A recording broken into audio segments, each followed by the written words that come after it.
Hello, everyone. Welcome to another episode of From the District with State Senator Suzanne Weber, joined as always for the last time in the year of our Lord 2025 with State Senator Suzanne Weber. Suzanne, how are you?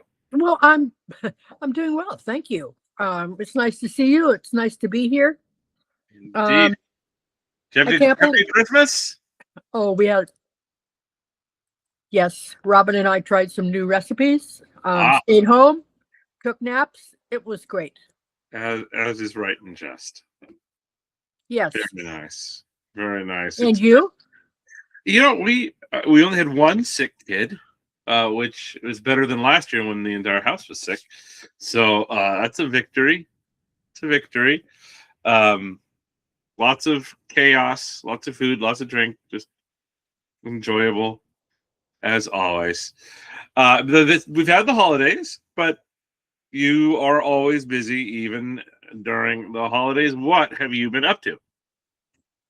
Well, as always, we've had a storm.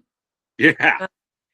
Um, What a storm. oh, what a storm it was. And, the flooding a couple of times and Highway 6 dropping dramatically and a slide. Yes, And then indeed. a slide up the Trask, and then several issues with trees going down in areas, and I mean water everywhere. The bump is back The in bump is back. 2026. So we got two routes. To Yes, the and area we've had some folks acting irresponsibly on 26 there. and causing a lot of damage to their vehicles by not obeying the signs that say, "Hey, buddy, slow down, or you're going to lose it." Yeah, we And are. we're really lucky that we didn't lose anyone on Highway 6. We had a Yeah. really bad accident up there with 3 cars on Saturday, but it was beyond the slide area. So it's interesting. Then, Robin being here for Christmas, then she had to go down to Walport on Saturday and called me from just south of Nesco Inn with that issue down there. And she said, "Why are you complaining about Highway 6? You should see this." So, Well, we in the office sometimes joke the best thing that could happen to Highway 6 is for it to slide in its entirety into the river. exactly. We joke about that, but we almost had it happen. Well, we did. But, I really have to commend ODOT because they went right to work. Mhm. They took it down to one lane. They kept it one lane open, which is a blessing. Right. Because of the amount of money it costs the truckers and the creamery and the log trucks and everything to alter their route. Thousands of dollars a day to various businesses. And, that just shouldn't happen. Yeah. But the road was kept open, and this, I'm afraid you're going to have a Martin moment here. I just saw a car come in behind you, and I thought, we're gonna see Martin. Martin is home, or he will be soon. But the thing is, they were able to start construction on the repairs today. They spent, part of the weekend moving equipment up there, keeping tabs on it with people, and hearing what was going on. And so, we don't have a date certain for when it's going to be repaired, but we do have that, the knowledge that they're up there and they're working. Right. And their one lane is going to remain open.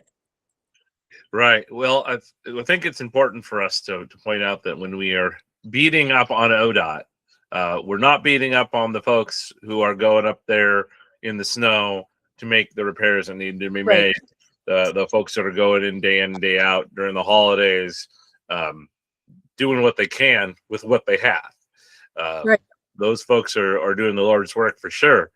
The difficulties that we bring up are with upper management, with the political leadership, political appointees, the ones making strategic decisions. It's politics. It's right. The science of manipulating people and events and money. And, sometimes that gets in the way of Right. making sure that we're all safe and able to, continue on securely. Right. And I know you had you testified at a hearing about about the project by the Rose Quarter. Yes, And I did. you gave them quite the lambasting for good I did. reason. For good reason. You tell us a little bit about that. We weren't going to talk about this, but since we're talking about ODOT and projects, tell us a little bit about that and what The Oregon Transportation Commission wanted to approve $167 million going toward the Rose Quarter. right. And the Without Rose any was kind of widening it. yes, The highway, it the is quarter. and I think a lot of people understand it because it's a project that's been on the books since 2017. Right. But think about how long it's been on the books. They still don't have an amount that this is going to cost. It's just like looking at the Columbia crossing. We've had meetings on that recently. No idea how much that's going to cost. Right. Yet they wanted to take immediately $167 million and throw at it. Well, I'm sorry.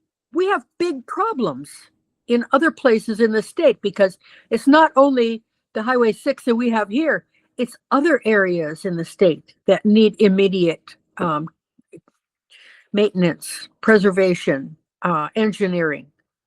Right. Things that we know we can accomplish rather than continually throwing money at that project. And yes, I understand it's only 2-lane area of freeway between Canada and Mexico.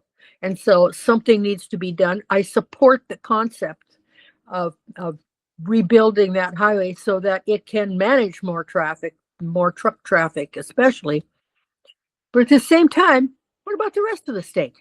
Well, and I think what's really important is you just, as you said, you don't oppose the concept. In 2017, before you even got to the legislature, this whole idea was sold as about a $400-500 million issue. Right. And so the legislature passes massive transportation package. Sound familiar? And said, okay, well, we're funding this project. Here you go do it. Well, we waited and we waited and we waited, and then it became, oh, it's actually like a $1 billion project. Okay. Right. Well, we waited and we waited and waited, and now we hear, well, it's actually a $2 billion project. And I think what your comments were getting to was not this project isn't necessary, is you guys aren't ready. You can't come up with this is how much it's going to cost, this is how long it's going to take, and this is where we're going to be done. You guys aren't ready. So since you're not ready for this project, we need to take the money and for the projects that and are concentrate ready. on projects that are ready or are emergencies. Right. Because this is still not an emergency. Yeah, it's frustrating. Trust me, as someone who lived in the Portland metro area and drove that nearly every day for a number of years, it's frustrating, that intersection. But it's not an emergency. But it's not putting an M after the amount any longer. It's putting a B after it. Right. And that number keeps going higher and higher and higher and higher. And the other thing is, it's how many consultants have been hired to make sure that this is, accomplished. Right. When we start talking about hundreds of consultants, why is that necessary? Well, I think there's also the political reality of how the interchange came about. Yes. To begin with, there were many neighborhoods that were destroyed. Yes. And they were cut right through the middle of them, for the most part. And that was awful. Right. And so there are folks who want to make sure that either the whole project stops. Well, they want to reunite those neighborhoods, right, to be able to change the usage so that it's people can be living there again. Right. And I get that. But make the decision. Right. You're either going to do that and have a plan for it, or you're not going to do it and you're going to move on and accept the political fallout of that. And it just seems like ODOT can't, forgive the pun, pick a lane. Yeah. They need to decide how Exactly. to show some leadership. This is the fundamental problem of the Oregon executive branch. The governors Yeah. for the last 40 years, no backbone. They will not take the political risk and just say, You're right. "Oh, we're They doing it won't. this way." And it's not like there hasn't been consultation, as you said. Lord knows how many consultants have been on this for 10 years. So I think that was the purpose of your comments. I think I'm very glad you made them. Yes, and I did contact the chair of the OTC before I did it, to tell her, Julie Brown, that I was going to do it, and it probably wasn't going to be old lady nice. It was going to be me, and I was upset. And she said that they value all opinions, and so she understood, and she welcomed me to the group to be able to testify. Well, I hope those comments were heard. They were not meant to be mean, but they No. were forceful. And I hope They were a dose of reality. Right. And there's more to Oregon than that corridor. Right. Well, as I said, they need to pick a lane. Either they're going to do this thing and they're going to say, this is how much it's going to cost, this is how long it's going to take, and this is when we're going to be done. Or they're going to pull the plug. Pick one. Right. I do hope they do it, because it is a mess. It is a mess. But they're just not ready. You can't just light $170 million on fire to do something that it's not even clear they're going to be able to do. Right. While you have literal parts of Oregon state highways falling into gulfs. Yes. And, I also participated. I'm on the committee for the Columbia Crossing, the bridge. Right. And we were supposed to have some sort of an idea of how much money that project was going to be costing us at the December meeting. We still have no idea. Do you even have an idea of what it's going to be? Because no, we don't. When I first started, they change the plans all the time. They change what we need on this bridge. The design for this. Well, we need 2 lanes for this and 4 lanes for this, and don't forget we have to have transit on here, and that has to be a designated lane, and then we have to be able to have people walk across the bridge too. Right. And so and it has to be handicapped accessible. So every time you add one of those things to the list, you are adding millions of dollars, and you're also adding the uncertainty of will it ever actually be completed. I got into politics in Oregon in 2004. Like 2003, 2004. I think this conversation was being had then. Oh, I think so too. 3 years ago. Yes. Yeah. And, I saw some initial renderings of what the walking path was going to look like. And I thought, just me, common sense me, I thought, this is ridiculous. This is, going to cost as much as the entire bridge project is going to cost. If this is what you expect out of the walking bridge. Mm-hmm. Yeah. Makes no sense. Well, as we're talking about transportation and infrastructure and all that, we have one more go round in the legislative process. This is going to be your last session in the legislature as a state senator. So we've got some things that we're doing, but it's going to be the short session. So let's tee up first of all what the short session is as opposed to the long session. As a reminder. As a reminder, it's 35 days in session, and it is supposed to be a session where we don't deal with big issues. But however, remember in the the last short session, one short session, we had to deal with farm overtime, ag overtime, and we've dealt with redistricting and things like that. Well, that's not what it's supposed to be. It's supposed to be the tweaks to what has been decided. Right. And it's a time when we can't have 300 bills to our name. We have two Right. concepts we can go forward with in our name. That doesn't preclude the committees from having bills going forward, but it does really reduce the number of bills that the senators and representatives can have. Right. And other things are going to be reduced in size also. It's probably going to be our cap construction. There will be some limits put on that as to what we can ask for. And we'll be asking for concepts on capital construction. But we don't know what's going to go forward, and even if the ones that we propose and support are going to even be passed by Ways and Means. Well, let's talk Because about. we've got some other things too. Yeah. We have also in the last month and a half been discussing funding in this half of the biennium. And there have been some particularly emotional subjects in education because, there's going to have to be an additional $300 million cut from education. Well, can we afford that? Can we afford to do that to our kids? And one of the emotional issues is FFA and STEM and MathWorks, and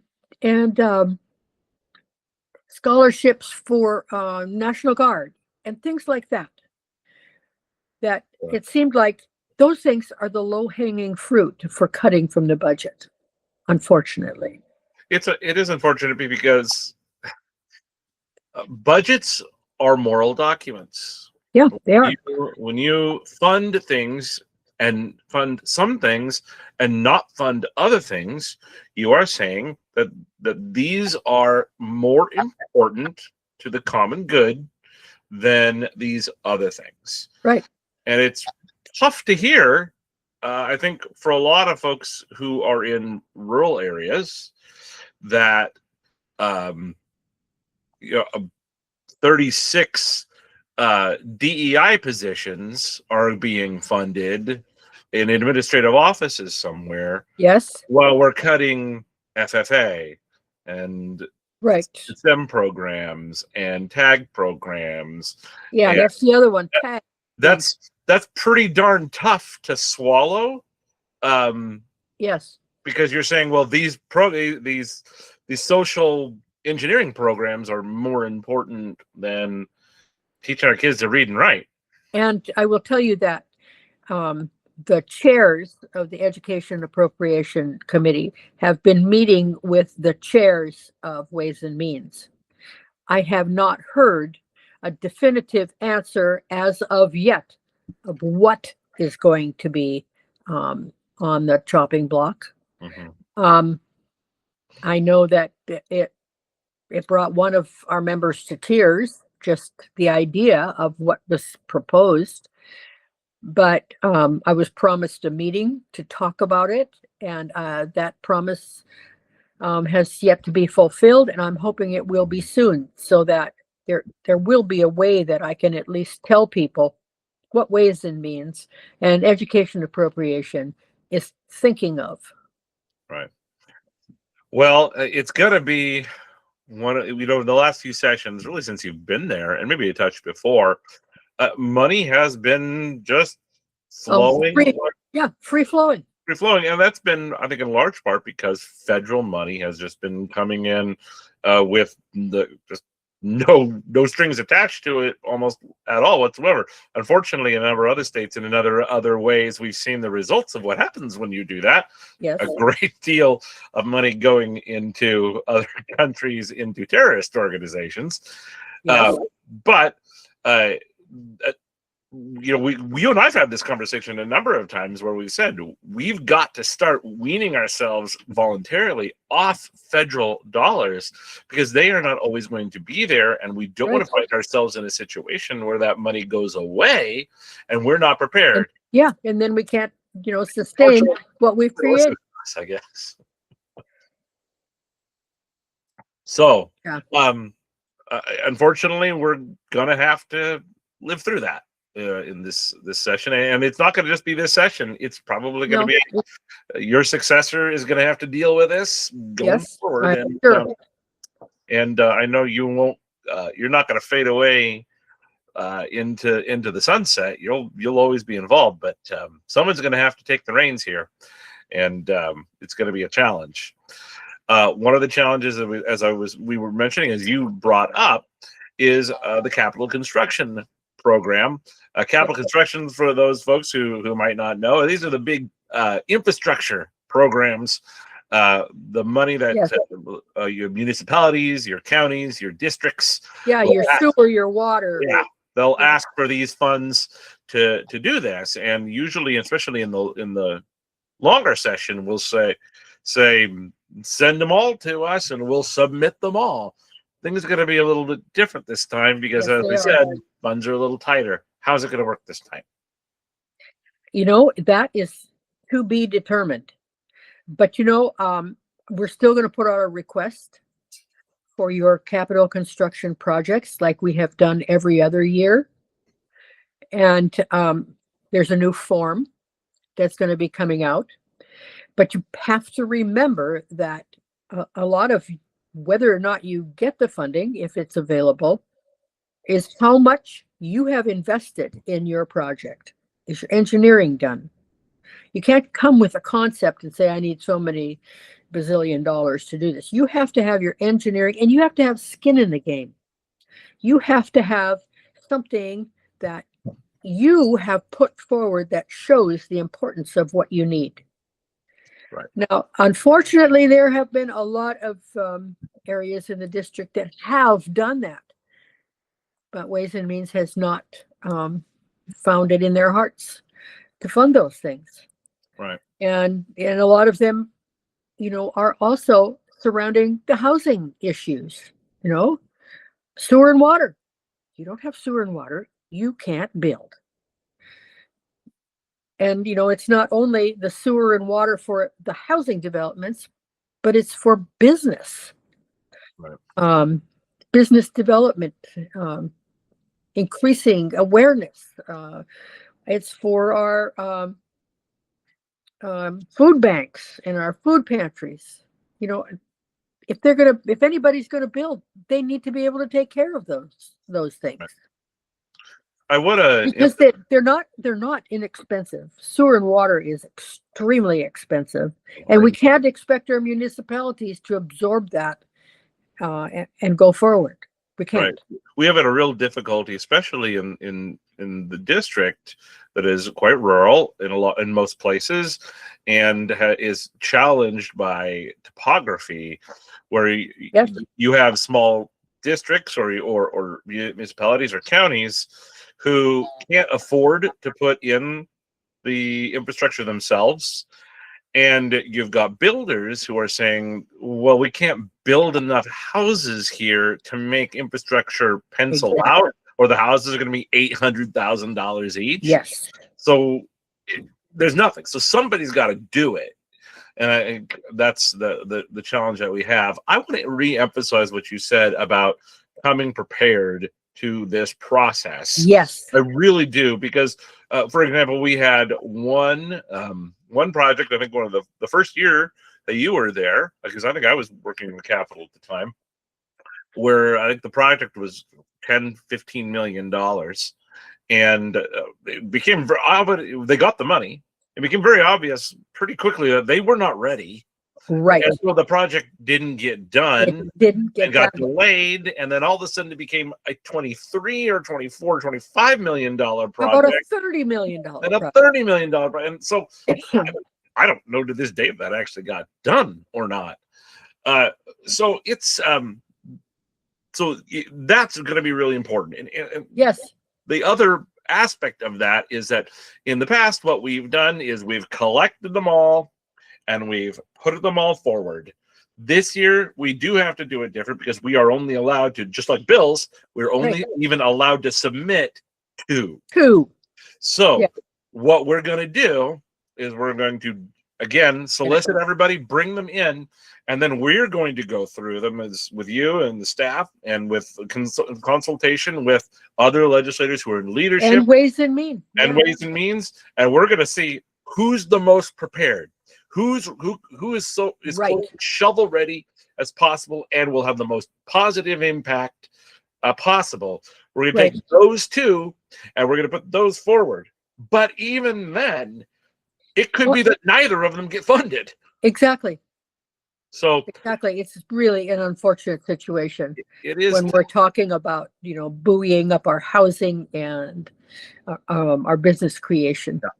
So I guess my point to everyone, those folks who are working for cities, municipalities, counties, districts, if you've got a project but it's not flushed out and you're not ready to go and you don't have matching funds or some percentage of money that you're ready to invest or have invested, sit this one out, because it's just going to be a waste of staff time. I hate saying that because I know there's so many really good projects that there are need that extra boost to get there. And there were projects from last time that didn't get the funding that need that funding. And I'm going to say resubmit them to us when we put the call out, because we need to look at those too. Yeah. You have to look at the urgency of some of these projects.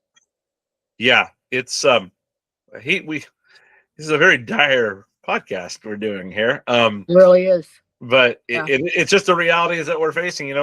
It's a boom and bust cycle that we have. When you're using Oregon's funding model, it's incredibly reliant on income taxes. And with such high income, it's reliant on income taxes and federal money. And when income tax levels are remarkably high, they're always one of the top 3 income taxes in the nation. And federal money is always going to depend on federal priorities. And if you're not aligning with the federal priorities of that time, you might get stuck. Or if the federal budget gets cut, you might get stuck. So unfortunately, we are not the masters of our own destiny here. No, wouldn't that be nice if we were? Yes. Yes. The magic wand. Yeah, that would. Oregon could do some comprehensive revenue reform, tax reform. Yes. And could actually restrain some of its spending. But they could look in depth at some of their agencies and the amounts of money that they're spending. They really could. We talked about this, but in that big ODOT plan they put forward, I saw no administrative reductions that they had recommended, so that they had some skin in the game. No, they said that there were administrative reductions in the fact that they were not going to be hiring some for the jobs that were open. But that's not cutting back. It's certainly not enough if that's what you're relying on. No, which brings up something else. Folks have been emailing me and telling me they've been telling me to vote no on the transportation bill, the 2025 bill. Yeah. That bill is no longer alive. It died in June. That should tell you how much people hate this bill. 6 months later, they're still telling me to vote no. I never even had the opportunity to vote on because it never came to the Senate. It died in the House. Well, and where we are at on that is as everybody knows, a vast number of signatures was submitted. Because that happened, that entire bill that is being referred is paused. So the increase in gas taxes, increase in registration fees, all of those fees are paused until the election can take place, which will be in the next general election in November 2026, barring some legislative action. there may be some legislative action because there are rumors about what could possibly happen. And, there are rumors that are not substantiated, but that doesn't mean that, all of the conspiracy theorists and people who are thinking um, are not, well, number one, they're not wrong. Somebody is thinking about how they can get around all of this Right. because this is going to be a political, Yeah. what would you call it? You can't even call it a football. It's got to be something more like a rotten apple. Yeah, it's going to be a political sledgehammer that Yeah. every Republican consultant and candidate is going to hang around the neck and the head of every Democrat running for the Yes. office in Oregon. And Democrats aren't dumb. They realize that. And I'm sure if I am somebody in leadership, I can see the writing on the wall that if this thing hits the ballot, it's going to fail in spectacular fashion. And it's possible they could take some of our people, their people with them, because Right. they're gonna people are gonna turn out to say, Well, hey, we're voting against it, and we're voting against the guy who voted for it. yes. The actual arrogance of thinking you elected me to do this job and I think I know better than you. Yeah. That is a real issue with people, especially the people who were very adamant in expressing to their senators and their representatives how they felt it should go and how it was going to be impacting them. Yeah. Yes.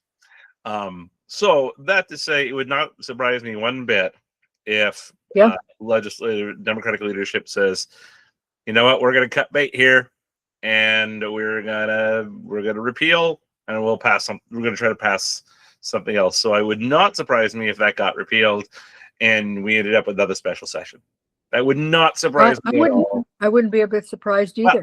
I say this with absolutely no inside knowledge, having heard none. Not saying that's going to happen, not saying I've heard it's going to happen. I'm saying that this is just as somebody who works in this space. If I'm in that leadership position, I am trying to find a way out of this that's Right. not going to take down a half dozen of my people. Right. And lose the whole thing Right. on top of it. So, well, Senator, it's been a great year. It's been a great year. Challenging We have gotten a lot done. We have. Wish there was more that we could get done, but we're going to try to get a little bit more before they kick us out of the building. Yeah. Beginning of 2027. But in the meantime, we're not going to stop. Yeah, we're not going to stop working. There's a lot of issues that we can still address and get handled. Indeed. And I want to tell you how much I appreciate everything that you do for me and doing this and all of that you did to help me through all my time in office. And I have to tell you, I have loved Senator. this. You're not done yet. I know. I know. I got one more year. Yes, indeed. So you don't get to escape yet. Oh, I don't plan on it. So we're going to do probably one more of these before the short session, and then we'll probably do them weekly throughout the short session, just to update folks as things happen, because they happen so fast during the short session, because the deadlines come hot and heavy. You get in there, you got a week to get a bill through its first hearing, you got a week to get it through its first chamber, and you got another week or two at most to get it to the finish line. So be prepared.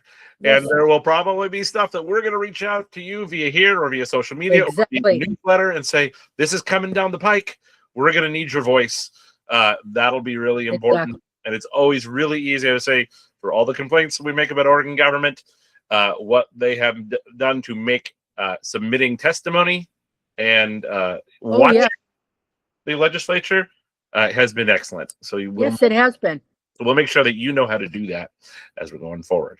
Yeah, I mean, just look at the testimony on Bonham's desk. Yes, indeed. That was a lot of it. a testament to people paying attention. Yeah. Yes. Yes, indeed. Well, Senator, Happy New Year. Happy New Year to you too. Well, Yeah. thank you. Thank you very much. We Hug look and kiss those little kids. And I will. They got a stair slide for Christmas where they put like pieces of a slide that goes down the length of the stairs. So as long as they don't break their arms, oh, um, you know what my kids used to do is they would take, the boxes, the big boxes from Costco that diapers come in. yes. They could hardly wait until one of those boxes was empty. Um, Uh-oh, where'd you go? I'm right here. Okay, well, we can't see you. Oh, Um, well, there you are. because what they would do is they would take those, and cut parts of them out and use those diaper boxes to slide down the stairs. Yes, And they buggered up one of the closet doors, just hitting it at top that's speed, and they had a ball. that is why we got the slide, because they were Mhm. doing that, Yes. and we were afraid they were going to really break something. Yes. But we'll see if this is going to do any better, or how quickly I hit my insurance deductible. Yeah. Here. Yeah. All right. Good. All right. Well, Thank Senator, you a again. pleasure as always. Everyone, Happy New Year. Happy New Year. We will catch you next month and next Yes. year, Yes. and look forward to seeing you all again next time. And you notice there's sunshine in the background? Yes, and I appreciate your head covering it for most of it, because I tried. I yeah, tried. appreciate you're Okay. you're a real team player. All right. All Thank right. you very much, everyone. Thank you. We'll see you next time. Mhm. Bye.